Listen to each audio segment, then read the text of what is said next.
Na ovaj trenutak čekali smo 30 godina. Iako će neki reći 12, jer smo već bili na svjetskom prvenstvu 2014. godine u Brazilu. Ipak ovo nosi neku veću težinu. Skinuli smo prokletstvo baraža koje nas je pratilo čak 5 puta. Prvi put 2009. godine sa Čirom Blaževićem. Prepreka je bila reprezentacija Portugala koja je i naredne svoje kvalifikacije završila na 2. mjestu. A opet su nas izvukli u baražu. Jednom Republika Irska, jednom Sjeverna Irska i jedan put Ukrajina. Tek iz 6. pokušaja slomili smo to prokletstvo koje je trajalo gotovo 2 decenije. 2014. godine smo učestvovali na svjetskom prvenstvu u Brazilu, ali svoju odlučujuću utakmicu smo igrali u gostima protiv, možemo reći slobodno, nižerazredne reprezentacije, Litvanije. Ovo svjetsko prvenstvo smo izborili preko ni manje ni više nego 4-strukog šampiona svijeta, velike Italije. I to nosi posebnu težinu. No, krenimo redom. Ispričat ću vam priču iz svog ugla, pogled, doživljaj, san o reprezentaciji Bosne i Hercegovine. Zašto sam suzu pustio kada je Esmir izveo posljednji penal i svojim pogodkom ovio revizu naše reprezentacije za Ameriku, Meksiko i Kanadu. Bosna i Hercegovina ide na svjetsko prvenstvo! Bosna i Hercegovina ide na svjetsko prvenstvo!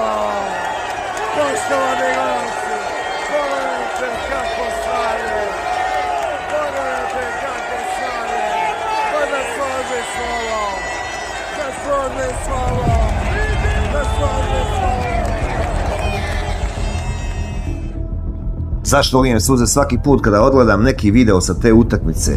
Zato što sam ovo toliko dugo čekao. 30 godina. I nisam jedini. Mislio sam da sam slab ili da nisam normalan. Ali na raznim videima sam vidio ljude kako plaču od sreće. Lijepo je biti Bosanac i Hercegovac. A eto, ja sam jedan od onih 8-9 hiljada ljudi koji su imali tu privilegiju da budu tada na Bilnom polju i da dožive takvu radost. Imao sam 14 godina kada sam gledao prve kvalifikacije reprezentacije Bosne i Hercegovine. Bilo je to 1996. godine, odmah nakon Evropskog prvenstva.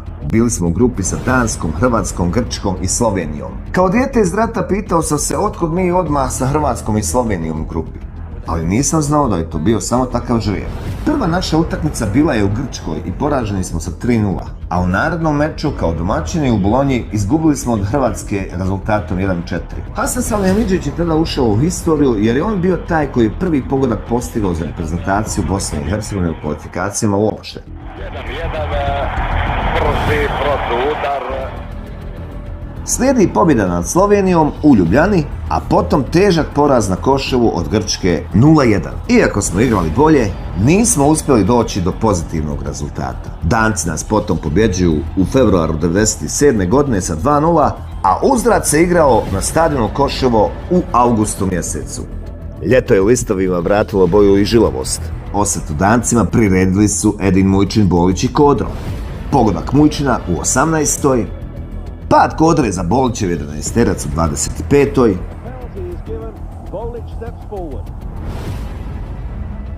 I ponovo, sada mnogo jasnije, prekršaj nad Kodrom za drugi uzastopni gol Bolića.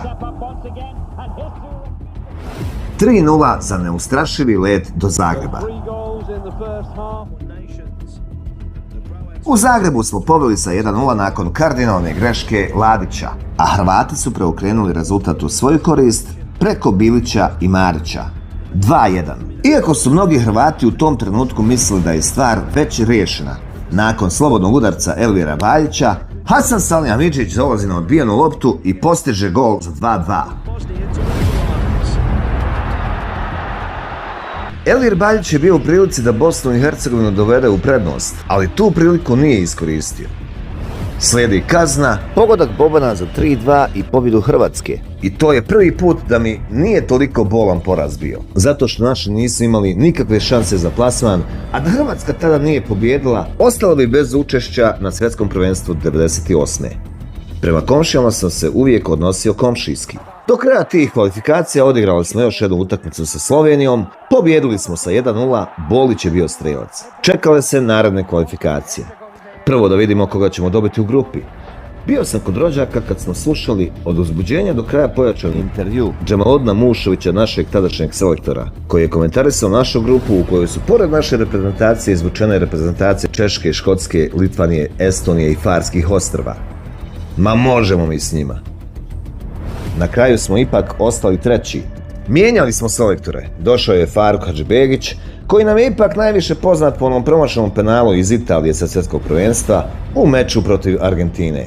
Usput je stigla još jedna promjena selektora. Na klupi reprezentacije umjesto Hadžibegića zasjeo je Mišo Smajlović. Završili smo četvrti iza Španije, Austrije i Izraela. Kad se spomene ta Španija iz tog vremena, odmah se sjetimo Echeverrije na Koševu. Tako dobar gol, a tako loš osjećaj. A onda slijede one kvalifikacije kroz koje nas je vodio legendarni Baka Slišković. Iako smo startali sa 2 poraza od Rumunije i Norveške, vratili smo se u život briljantnom pobjedom na Parken stadionu. Golovima Barbara Izaibaljića pala je Danska sa 2:0. Poslije smo dobili Norvešku i Luksemburg i došli u situaciju da o svojoj sudbini sami odlučujemo.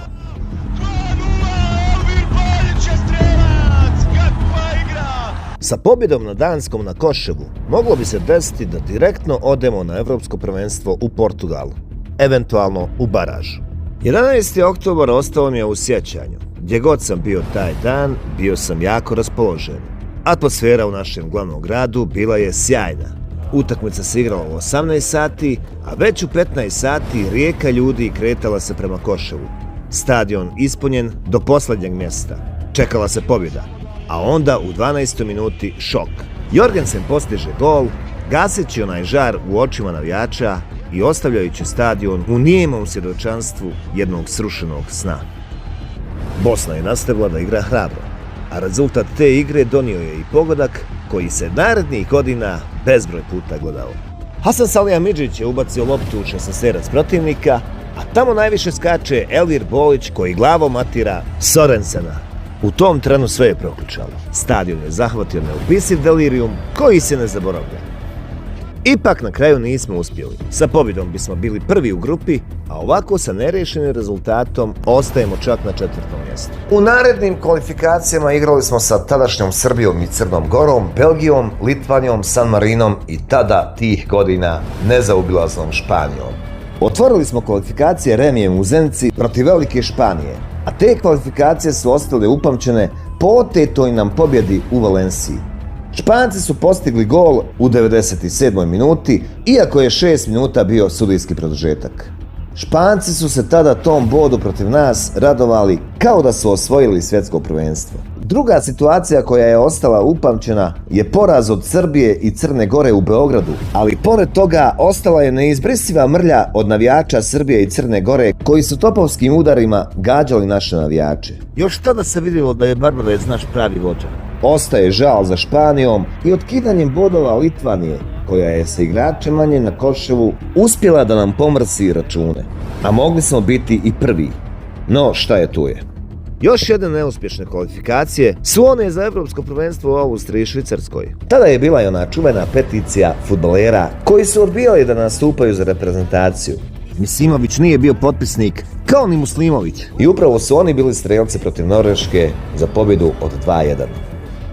Ipak smo završili četvrti iza Grčke, Turske i Norveške. Nakon tih neuspješnih kvalifikacija, čelnici saveza tada povlače pravi potez. Na poziciju selektora postavljaju čovjeka sa karizmom, Travničana Miroslava Ćiru Blaževića. Iako mu mnogi nisu vjerovali onom pobjedom nad Belgijom u Briselu, kupio je sve navijače. Ćiro je tada postao prvi čovjek koji je Bosnu i Hercegovinu odveo u baraž. Postoji ona njegova čuvena izjava kada smo pobijedili Estoniju sa 7:0. Ćiro je tada rekao: Njih je 22 svjedoka gdje sam danas za ručkom rekao jebat ćemo im majku, daćemo im 5 komada.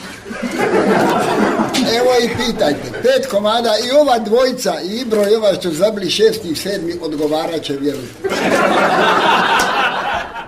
Ipak nismo mogli biti prvi u grupi nikako. Prvi u grupi tih kvalifikacija za svjetsko prvenstvo u Južnoj Africi bila je zapravo reprezentacija koja je i osvojila to svjetsko prvenstvo. Reprezentacija Španije. Čekao se baraž. Od svih mogućih protivnika mi izvučemo Portugal. Ali vladao je optimizam i tada. Sa 2 minimalna poraza od 1-0, uz pregršt neiskorištenih šansi, posebno u Lisabonu, naša reprezentacija je još jednom nesretno završila kvalifikaciju.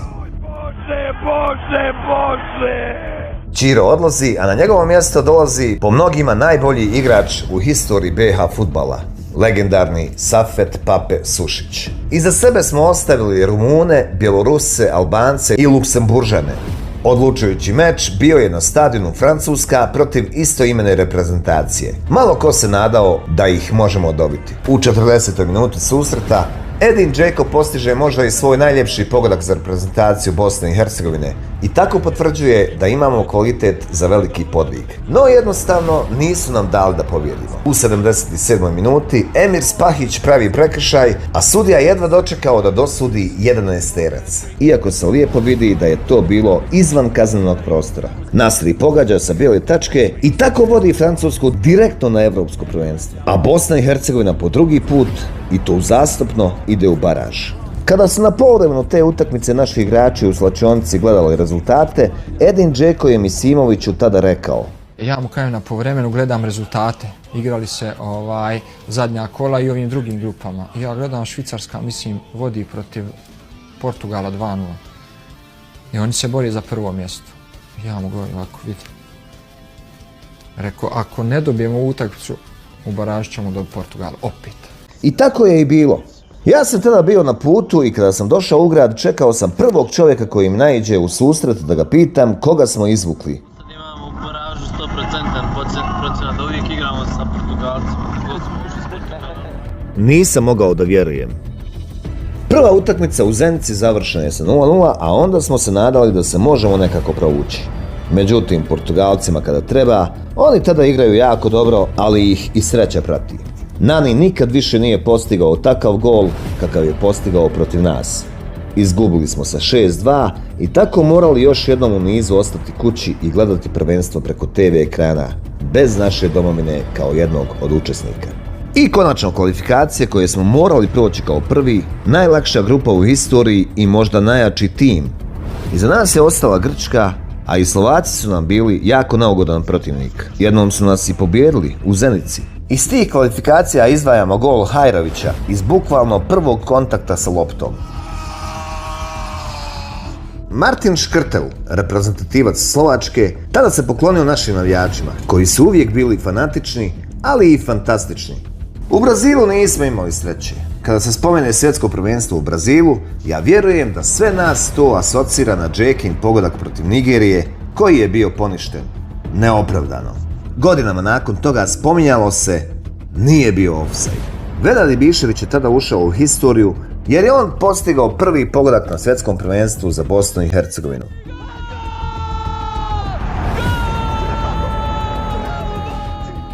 Na tom svjetskom prvenstvu desio se još jedan historijski trenutak. To je onda kada smo došli do prve pobjede na svjetskom prvenstvu, a to je bila pobjeda protiv Irana. 3-1. Ali Vedo je nas i odveo na svjetsko prvenstvo svojim pogodkom protiv Litvanije.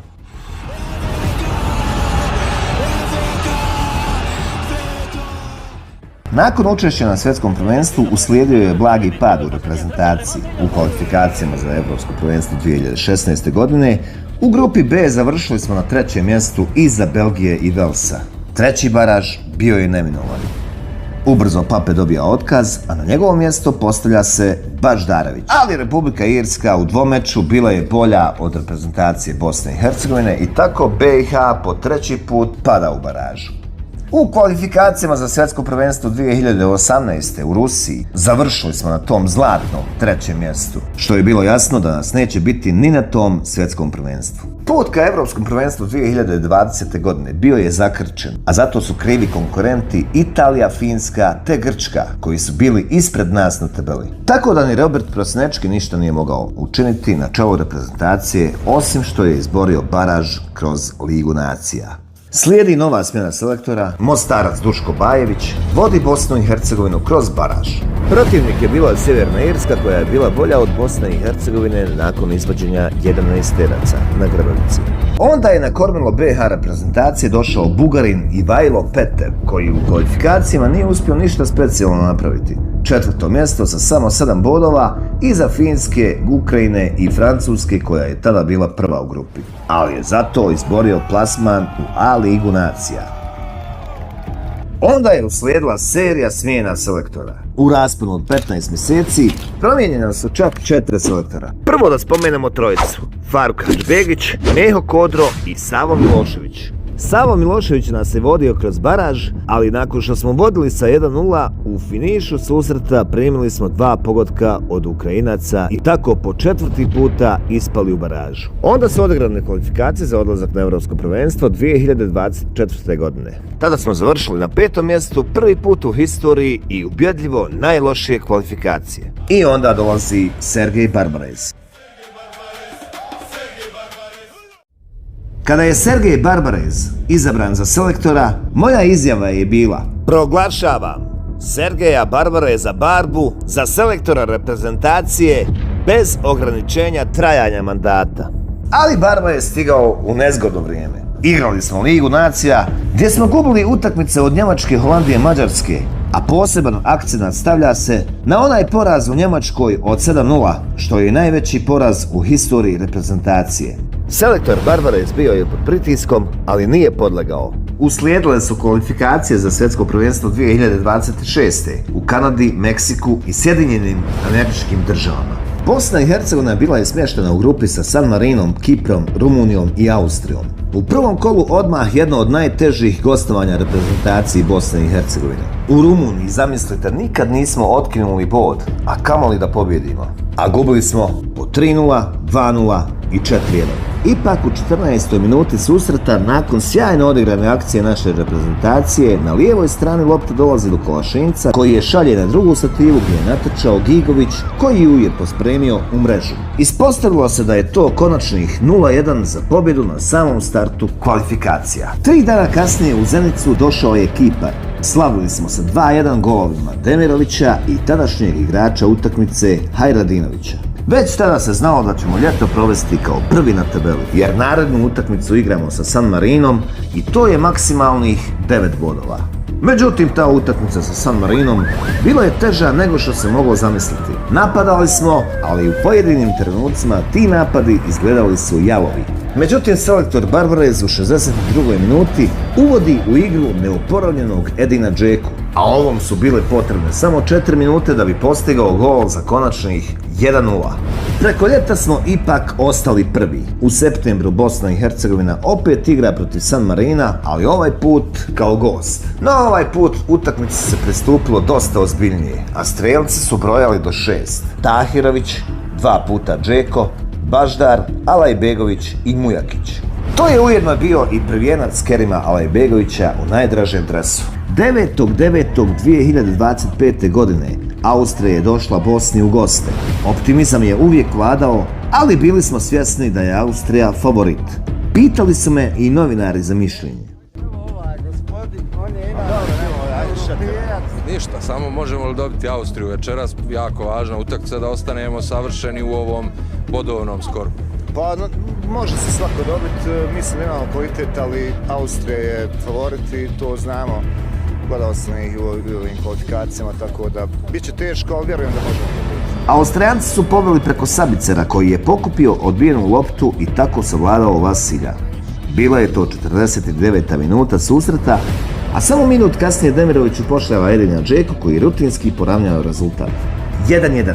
Ipak 15 minuta kasnije Austrijanci ponovo na odbitak, ovaj put preko Lajmera dolaze u vodstvo za, ispostavit će se, konačnih 2:1 u Zenici. Austrijanci su nas tada stigli još sa utakmicom manje, a u sljedećem kolu potopili su San Marino sa 10:0 i tako preuzeli prvo mjesto u grupi. Mi smo ih mogli bodovno pratiti u stopu, da se ne okliznu smo protiv Kipra u 96. minuti. Penal i konačnih 2:2. Svi su tada vidjeli Austriju kao prvu i to je kraj priče. Ali uslijedila je ta utakmica od zaostatka što je Austrija imala, susret sa Rumunijom u Bukureštu. Igralo se sve vrijeme 0-0, a onda u trenutku kada su svi mislili da se bodovi dijele, bukvalno u posljednjoj sekundi utakmice, Gita na asistenciju Hadžija vadi Rumuniju iz bunara. Sada smo mi vidjeli svoju šansu da se možemo boriti i za prvo mjesto, dok su Rumuni vidjeli sebe na toj drugoj poziciji umjesto nas. 15. novembra Bosna i Hercegovina ugostila je selekciju Rumunije, međutim Rumuni nisu bili oduševljeni gostoprimstvom. Imali su puno zamjerki i za slačionice i za stolice, a mrlju ipak ostavljaju rumunski navijači koji su se negdje u Beogradu slikali sa transparentom podrške osuđenom ratnom zločincu Ratku Mladiću. Tako je prvi put na Bilnom polju gostujuća himna izviždana. Zasluženo ili ne, procijenite sami. No, vratimo se utakmici. U prvom poluvremenu dominirala je Rumunija i već u 17. minuti povela preko Birliđeje. U drugom poluvremenu kao da je izašao drugi sastav Bosne i Hercegovine. 4. minuta nastavka, Edin Džeko odlično se snalazi u 16-tercu gostiju i pogađa za 1-1. U 67. minuti Rumuni ostaju bez Draguša jer je dobio direktan crveni karton. Igrala se 80. minuta kada je stigao najljepši moment na utakmici. Esmir Barektarević uzima loptu i traži prostor za udarac. Pronalazi ga, šutira i briljantno pogađa nebranjeni dio mreže Radua. Tabaković je u sudijskom vremenu samo potvrdio pobjedu. Tada je sve bilo jasno. Rumunija je otpala, a za prvo mjesto u grupi i direktan prolaz na svjetsko prvenstvo borit će se u Beču reprezentacije Austrije i Bosne i Hercegovine. Bili su favoriti, ali tako nisu mislili Barbarezovi sinovi.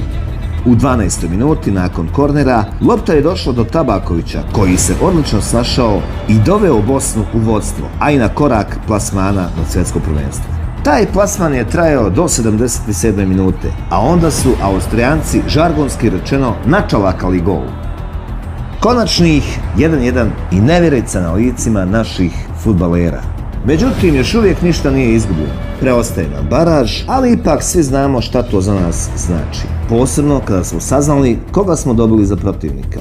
Malo ko je vjerovao da se taj težak put uopšte može proći. S druge strane postoje i oni koji su vjerovali da to ovi momci mogu uraditi. Bosna i Hercegovina nije se provukla kroz grupu, nego su do tog drugog mjesta došli zasluženo. A to je pokazatelj da možemo igrati sa svima. Ovo je najjači Facebook status zadnjih 10 godina.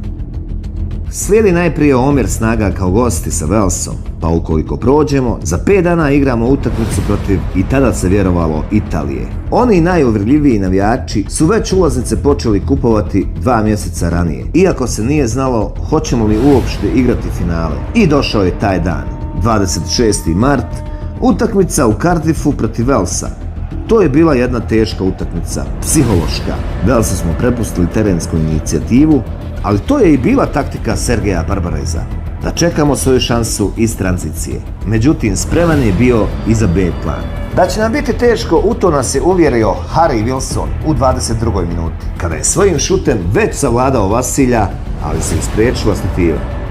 Prvo poluvreme mreže su mirovale, a već 6. minuta nastavka, hladan tuš za sve BH navijače. Tahirović na sredini terena pogrešno vratio loptu, a James bio najbrži i u šprintu raspalio po golu i pogodio za vodstvo Velsa. Golman Vasilj prilikom intervencije okliznuo se i tako nije mogao zaustaviti ovaj njegov udarac. 2-0 je moglo biti već u 59. minuti. Ponovo isti igrač u šansi, ali ovaj put sjajni Muharemović uz pomoć prečke sprečava da se to dogodi. Onda su slijedile šanse Bosne i Hercegovine. Demirović najprije šutira glavom, a njegov udarac krajnjim naporom zaustavlja golman Velsa Darlov. Nedugo zatim, nakon centaršuta Barektarevića, Demirović fula ono što ne bi smio fulati. I onda u 86. minuti, a ko drugi do kapiten Edin Džeko, najveći ambasador Bosne i Hercegovine, ljubi ga otac i majka i žena i djeca i svi mi. 1-1 za produžetke. U produžetcima nije bilo golova, ali u izvođenju 11-teraca bila je prava drama. Prvi penal su izvali naši igrači. Prvi je šutirao Demirović, ali je njegov šut zaustavio Darlov. Velšani su svoja prva 2 penala iskoristili, ali ne zato i druga 2. Johnson je najprije promašio gol, a onda je i Vasilj skinuo udarac Nekoa Williamsa. Trenutak odluke pripada Alajbegoviću. Ako pogodi, bit će kraj. I pogodio je kraj! Bosna i Hercegovina je prošla!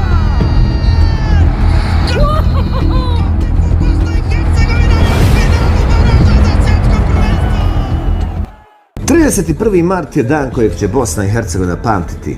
Tog dana svi putevi vodili su ka Zenici i stadionu Bilino polje. Nezapamćena atmosfera. Igrači su vjerovali u pobjedu, ali vjerovali su i Italijani. Još nakon što su vidjeli da je Bosna i Hercegovina savladala Veles na penale, pojedini reprezentativci Italije su to i proslavili. Kao dobili smo lakšeg protivnika, ali im se to na kraju obilo o glavu. Ipak dobro je počelo za Italiju. Već u 15. minuti nevjerica na Bilinom polju. Golman Vasilj šalje loptu umjesto našem italijanskom fudbaleru koji ju je samo skrenuo za Mojzesa Kina. 0-1. Svi na Bilinom polju pitali su se zašto. Pa zar mora ovako? Ali reprezentacija Bosne i Hercegovine je nastavila igrati hrabro i u 40. minuti nakon lošeg ispucavanja Donnarume lopta dolazi do borbenog Memića koji bježi odbrani Italije, a Bastoni uklizava, ruši Memića i dobija crveni karton.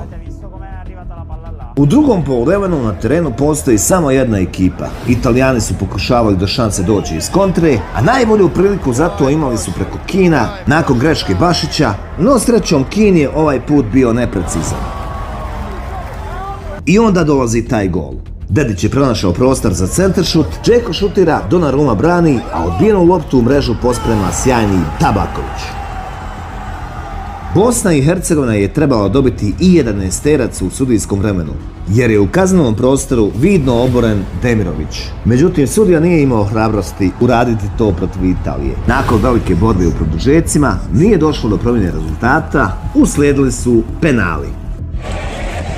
Prva serija za Bosnu i Hercegovinu, Benjamin Tahirović će biti izvođač na drugoj strani Donnarumma. Tahirović ili Donnarumma, Tahirović 1-0! Siguran Tahirović vodi Bosna i Hercegovina 1-0. Bravo Tahiroviću! Esposito je za Italiju u prvoj seriji. Da vidimo hoće li biti ono uspješniji ili naš Vasilj. Esposito. Preko gola! Esposito! Evo prednosti za Bosnu i Hercegovinu na samom startu. Haris Tabaković. Gol! Gol! 2-0 za Bosnu i Hercegovinu.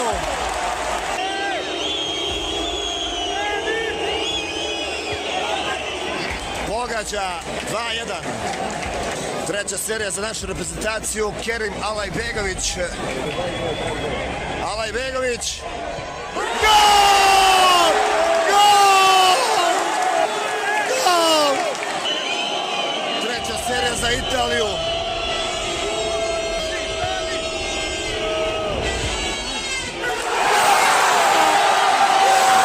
Trenutak odluke! Trenutak odluke sada! Pogodi je svire! Molim te!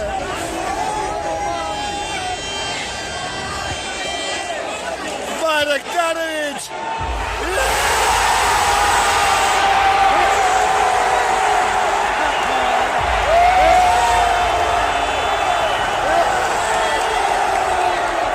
Bosna i Hercegovina ide na svjetsko prvenstvo! Bosna i Hercegovina ide na svjetsko prvenstvo! Poštovani gledalci, pogledajte kako slavlje! Pogledajte kako slavlje! Pa da slavlje slavo! Da slavlje slavo! Da slavlje slavo! Tako je Bosna i Hercegovina ispisala historiju, pao je četvorostruki šampion svijeta, veliko slavlje uslijedilo je na ulicama Zenice, Sarajeva, Tuzle, Mostara, Brčkog, Bihaća i ostalih BiH gradova. Ispred večne vatre u Sarajevu kasnije je bio i doček igrača pred oko 120.000 ljudi. Iako su ga mnogi prozivali kao kockar, on je napravio veliki uspjeh sa reprezentacijom zajedno sa Spahićem i ostalim saradnicima.